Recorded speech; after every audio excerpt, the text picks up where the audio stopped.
ഇനി പശ്ചിമ ബംഗാളിലേക്കാണ്. പശ്ചിമ ബംഗാളിൽ ആദ്യ ബിജെപി സർക്കാർ അധികാരമേറ്റിരിക്കുന്നു. സുവേന്ദു അധികാരി മുഖ്യമന്ത്രിയായി സത്യപ്രതിജ്ഞ ചെയ്തു.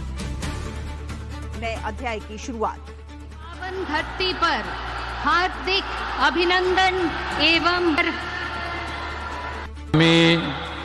শুভেন্দু অধিকারী ঈশ্বরের নামে শপথ করিতেছি যে বিধি দ্বারা স্থাপিত ভারতের সংবিধানের প্রতি আমি പ്രധാനമന്ത്രി, കേന്ദ്ര ആഭ്യന്തരമന്ത്രി, വിവിധ സംസ്ഥാന മുഖ്യമന്ത്രിമാർ എന്നിവരും ചടങ്ങിൽ പങ്കെടുത്തു. വിവരങ്ങൾ നൽകാനായി തൗഫീഖ് അസ്ലമാണ് ചേരുന്നത്. തൗഫീഖ്, സുവേന്ദു ഇനി ബംഗാളിന്റെ അധികാരിയാണ്. എങ്ങനെയായിരുന്നു സത്യപ്രതിജ്ഞാ ചടങ്ങ്? ബിജെപിയുടെ മുതിർന്ന നേതൃനിര തന്നെ പങ്കെടുത്തിരുന്നു ഇന്ന്.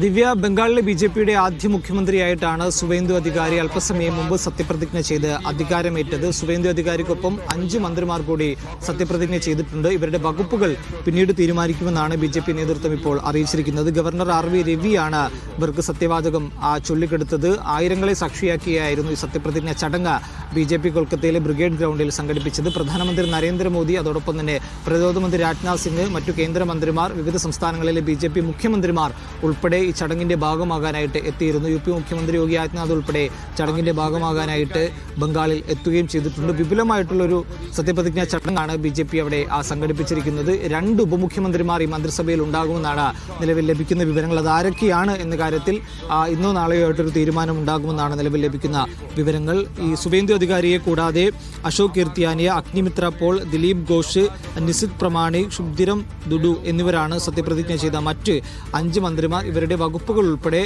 ഇന്നോ നാളെയോ തീരുമാനിക്കുമെന്നാണ് അറിയിച്ചിരിക്കുന്നത്. അതോടൊപ്പം തന്നെ ഈ മന്ത്രിസഭ രൂപീകരണവുമായി ബന്ധപ്പെട്ടുള്ള ചർച്ചകളിലേക്ക് കൂടി ബിജെപി കടന്നിട്ടുണ്ട്. അത് എത്രയും വേഗം പൂർത്തിയാക്കുമെന്നാണ് അറിയിച്ചിരിക്കുന്നത്. 15 വർഷത്തെ മമതാ ബാനർജിയുടെ ഭരണം അവസാനിപ്പിച്ചുകൊണ്ടാണ് ബിജെപി വമ്പിച്ച വിജയം ബംഗാളിൽ നേടിയത്. 200-ലധികം സീറ്റുകൾ ബിജെപിക്ക് അവിടെ നേടാനായി. മമതാ ബാനർജിയെ തോൽപ്പിച്ച ഒരാൾ കൂടിയാണ് സുവേന്ദു അധികാരി. അവിടുത്തെ പ്രതിപക്ഷ നേതാവാണ്. അതുകൊണ്ട് കൂടുതൽ സാധ്യത സുവേന്ദു അധികാരിക്ക് എത്തുകയായിരുന്നു. MLA മാർ ഒറ്റക്കെട്ടായി സുവേന്ദു അധികാരിയുടെ പേര് MLC യോഗത്തിൽ പ്രഖ്യാപിക്കുകയായിരുന്നു. തുടർന്ന് ആഭ്യന്തരമന്ത്രി അമിത്ഷായാണ് സുവേന്ദു അധികാരിയെ മുഖ്യമന്ത്രിയായി തെരഞ്ഞെടുത്ത കാര്യം അറിയിക്കുകയും ചെയ്തത്. ഇനിയിപ്പോൾ മന്ത്രിസഭാ രൂപീകരണം ഉൾപ്പെടെയുള്ള കാര്യങ്ങളിലേക്ക് കടക്കും. അതിനുശേഷം സർക്കാരിന്റെ പ്രവർത്തനം ആരംഭിക്കുമെന്നാണ് BJP നേതൃത്വം ഇപ്പോൾ അറിയിച്ചിരിക്കുന്നത്. ഒപ്പം ബംഗാളിൽ മമതാ ബാനർജിയുടെ ഭരണകാലത്തുണ്ടായിരുന്ന പലതരത്തിലുള്ള പ്രശ്നങ്ങൾ ഉണ്ടായിരുന്നു, വലിയ രീതിയിലുള്ള അഴിമതികൾ ഉണ്ടായിരുന്നു, അക്രമ സംഭവങ്ങൾ ഉണ്ടായിരുന്നു.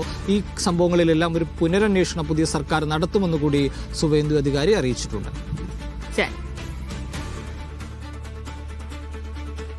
സുവേന്ദു അധികാരി മുഖ്യമന്ത്രിയായി അധികാരമേറ്റു കഴിഞ്ഞിരിക്കുന്നു. ബംഗാളിലെ ആദ്യ BJP മുഖ്യമന്ത്രിയാണ് സുവേന്ദു അധികാരി. തൗഫീഖ് അസ്ലമാണ് വിവരങ്ങൾ നൽകിയത്.